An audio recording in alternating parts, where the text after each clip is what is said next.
Augustin Matata Ponyo, vous venez d'assister à la première journée du conclave de l'opposition. Vous êtes parmi les têtes couronnées quand même de cette opposition dans le pays. Pourquoi avoir accepté cet appel et pourquoi avoir répondu présent à ces conclaves? Bon, c'est une évidence. Aujourd'hui, tout le peuple congolais demande à ce que l'opposition se réunisse. Tout le peuple congolais demande à ce que l'opposition s'exprime.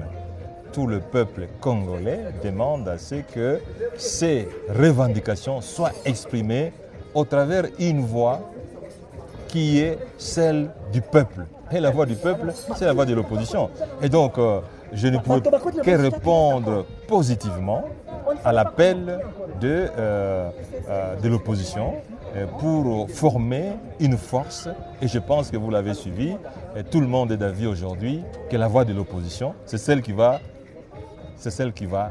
s'exprimer au terme de ces travaux. Non, mais vous êtes là, vous. Il y en a quand même quelques-uns de vos compatriotes de l'opposition qui ne sont pas là. Je pense à Moïse Katumbi, je pense à Fayoulou, je pense à Kabound et aux autres. Est-ce que ce n'est pas déjà un mort-né n'ayant pas réussi à avoir une sorte d'unanimité, d'adhésion de tout le monde par rapport à ces... Je ne pense pas. Je crois que même en pleine démocratie, il n'y a pas unanimité. L'unanimité n'existe pas. La démocratie, c'est la loi du grand nombre. Et le grand nombre est ici. Et donc, le peuple se retrouve au travers le grand nombre. C'est ça le principe de la démocratie. Ce n'est pas l'unanimité, c'est plutôt le grand nombre. Et je crois, Perrault, vous êtes un grand journaliste, vous êtes un professionnel, vous êtes à mesure de dire que le grand nombre se trouve ici. Augustin Matata, peut-être l'avant-dernière question, vraiment, ce n'est pas tous les jours qu'on vous a comme ça. Vous vous réunissez ici, déjà à l'extérieur, on vous présente comme des opposants à la solde du Rwanda, qui ne condamnent pas l'agression du Rwanda et qui ne condamnent pas la rébellion de Corneille Nangaa. Quelle est votre position par rapport à ça?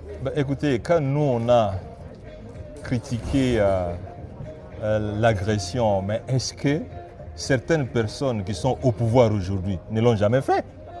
Mais ils sont aujourd'hui au pouvoir. Mais je pense, Perrault, le problème le plus profond n'est pas celui de critiquer l'opposition ou de ne pas critiquer l'opposition. Le problème le plus important, c'est est-ce qu'on travaille pour le peuple congolais? Est-ce que les salaires sont payés? Est-ce que le transport est organisé?